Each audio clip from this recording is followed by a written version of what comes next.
10 minutos depois de decolar de Belém, o comandante levou uma pancada na cabeça. Quando se virou para entender o que estava acontecendo, tinha uma arma apontada para a cabeça dele. Senta que lá vem história.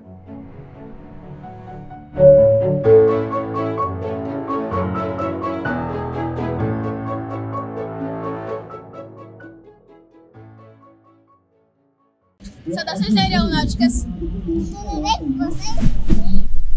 Tudo bem. No dia 3 de fevereiro de 1984, era uma sexta-feira, um Airbus A300, prefixo Papapapa Charlie Lima Bravo, que era da Cruzeiro do Sul, decolou do aeroporto do Galeão, no Rio de Janeiro, e faria o voo 302, com destino a Manaus. Só que antes ele faria escalas em Salvador, Recife, Fortaleza, São Luís e Belém. O Airbus A300 ele revolucionou a aviação comercial, porque ele foi o primeiro avião de fuselagem larga com apenas 2 motores. Ele inaugurou a era dos wide bodies, possibilitando maior capacidade de passageiros e carga, além de introduzir sistemas avançados de navegação e também materiais compósitos. E agora pasmem, um avião desse tamanho operou muito tempo em Congonhas. Olha isso! Para saber a história completa do Airbus A300, veja o episódio da série Dinastia Airbus, tá aqui, ó. Começa no episódio 1019.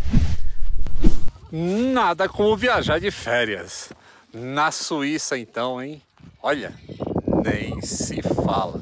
Deixa eu mostrar uma coisinha para vocês. Lembra quando eu dei 10 dicas para fazer viagens internacionais?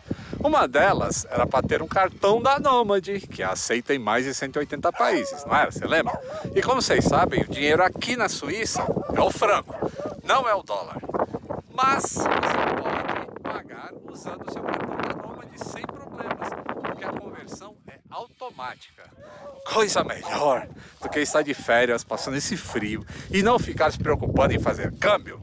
Além do mais, você não paga uma fortuna de IOF como nos cartões de créditos normais. É apenas 1,1% e câmbio na cotação comercial, a menor do mercado. A Nômade é uma conta global, 100% digital e não tem taxa de abertura e nem de manutenção. E eu tenho uma promoção especial para vocês. As primeiras 200 pessoas que baixarem o app da Nômade e colocarem o cupom AVIões40 vão ganhar até $40 de cashback na primeira operação de câmbio. Então usa o link que está na descrição deste vídeo aqui. De volta para o vídeo agora.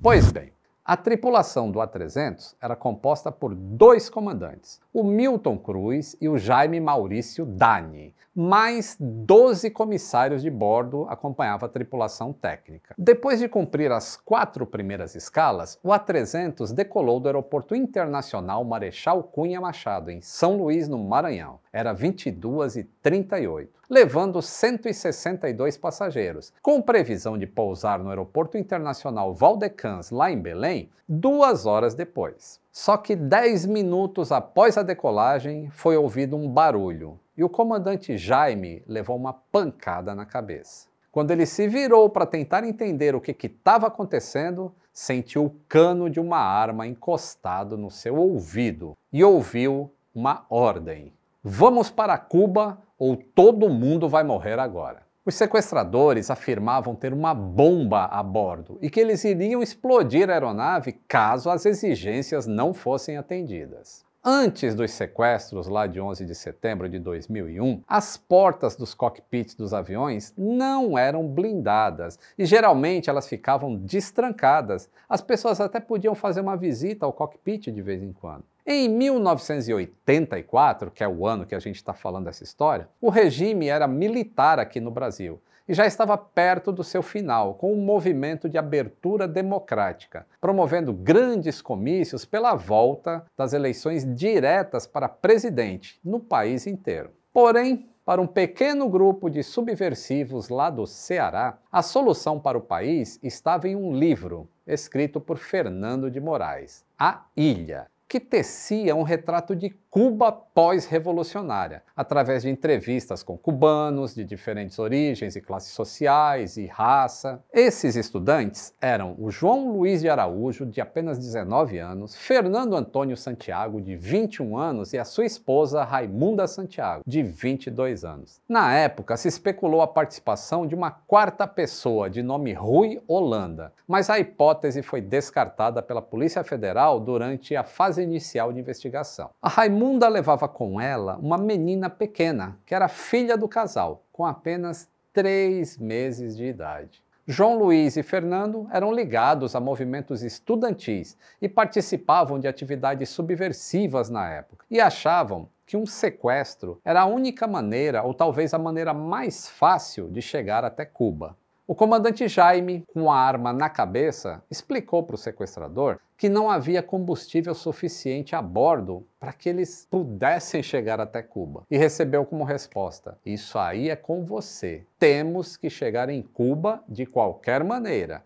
Senão, ninguém sairá vivo daqui." Enquanto um dos sequestradores ficou na cabine, os demais estavam entre os passageiros da primeira classe. Os comissários conseguiram que os passageiros permanecessem calmos. E os passageiros da classe turística, que hoje é a famosa classe econômica, só perceberam que tinha algo errado quando o voo durou muito mais do que era previsto. Os pilotos voando, combustível baixando, e eles tentaram fazer um pouso para reabastecer em Cayena, na Guiana Francesa. Mas foi impossível fazer contato com a torre, porque naquela hora da noite não tinha mais ninguém no aeroporto trabalhando. E o combustível acabando. E eles conversando com o controle de tráfego aéreo. E aí resolveram seguir a sugestão de tentar pousar em Paramaribo, que é a capital do Suriname. A viagem até Paramaribo foi bem tensa, porque todas as comunicações com o controle de tráfego aéreo eram feitas em inglês.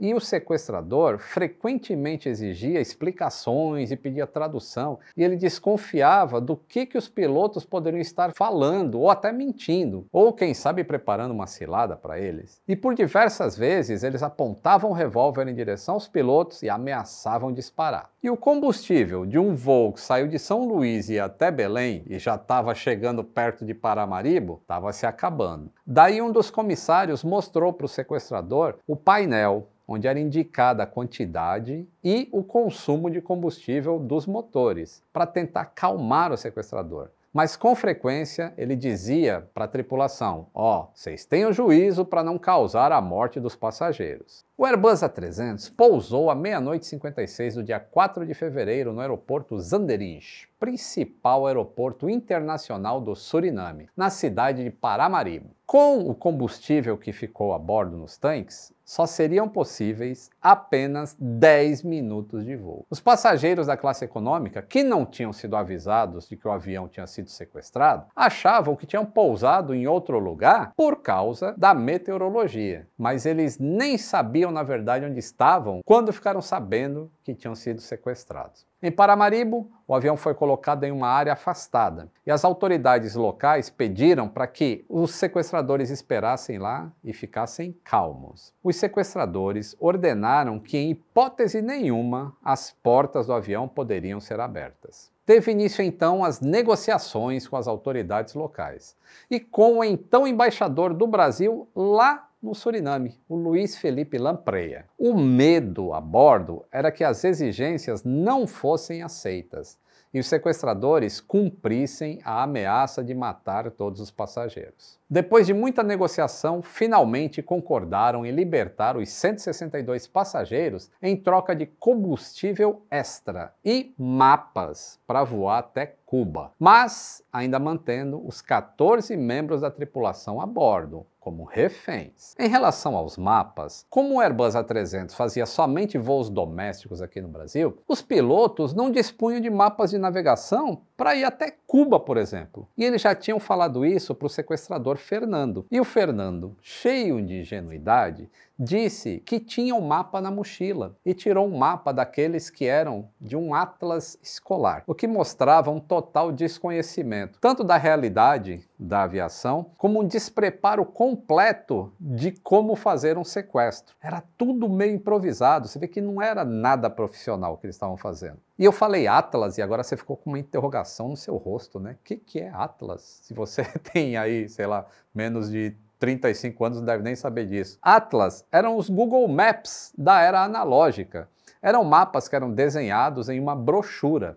E aí a gente usava aquilo, porque não tinha Google Maps. Não dava nem para dar zoom na folha. A liberação dos passageiros foi bastante lenta, com os sequestradores permitindo que eles desembarcassem apenas 2 de cada vez. Houve até um evento curioso com um passageiro que estava alcoolizado, dizendo que ele só ia desembarcar quando o avião chegasse em Manaus, que era o destino dele. Mas ele acabou sendo convencido, não sabemos como, a desembarcar em Paramaribo mesmo. E ó, ele estava alcoolizado porque na década de 80, servir bebidas alcoólicas durante o voo, ou até em voo nacional, era totalmente comum, tá? Acredite se quiser, também era permitido fumar nessa época, moçada. Algumas companhias até ofereciam cigarros para os passageiros. Eram outros tempos que felizmente ficaram para trás, porque ninguém aguenta aquele cheiro de cigarro e o mecânico odiava ficar consertando o outflow valve que ficava entupido de nicotina. Bom, depois que todo mundo foi liberado, aí eles ficaram sabendo de tudo o que tinha acontecido e aguardaram a Varig mandar um DC-10 para lá para pegar todo mundo e levar de volta para o Rio de Janeiro. Bom, devidamente abastecido, o Airbus A300 decolou para Cuba, era 5h20 da manhã. E o voo transcorreu sem problemas até chegar lá. Só que quando chegou lá, os sequestradores continuaram ameaçando matar todo mundo,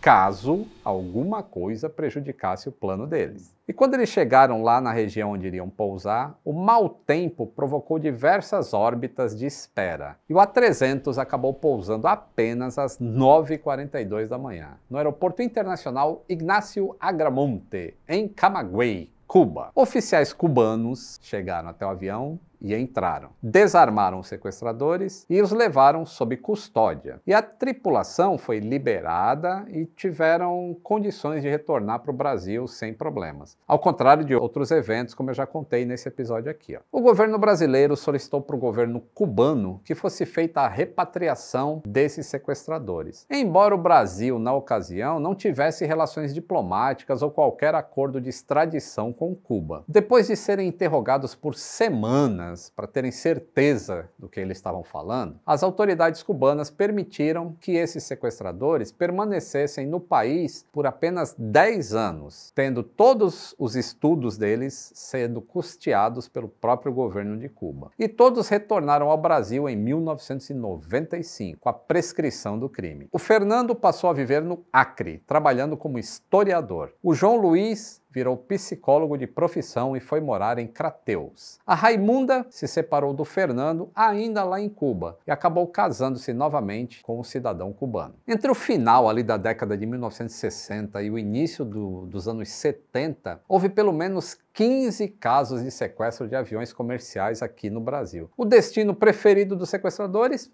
Cuba. Sob o governo de Fidel Castro, o país era um refúgio considerado seguro para os revolucionários brasileiros. Os casos de sequestro e os desvios dos voos para Cuba eram tão frequentes que as companhias aéreas, na época, já estavam até preparadas para essa situação. Eles passaram a colocar mapas de voo das rotas até Cuba e procedimentos de como se comunicar com o controle de tráfego aéreo em espanhol quando entrasse no espaço aéreo cubano. Aqui no canal mesmo, a gente já mostrou o sequestro do voo 114 da Cruzeiro aqui, ó, em 1970, episódio 1222, e os 3 sequestros do Papa Vitor Lima X-Ray da Varig, no episódio 184, o Expressinho Cubano. Bom, com a redemocratização do Brasil e a queda do Muro de Berlim, o sequestro de aviões para Cuba deixaram de acontecer com tanta frequência. E com o aumento da segurança nos aeroportos e também nos aviões, depois do ataque lá de 11 de setembro, a possibilidade de se entrar com uma arma a bordo hoje é praticamente inexistente. Se gostaram de conhecer essa história aí, mais esse pedaço da história da aviação,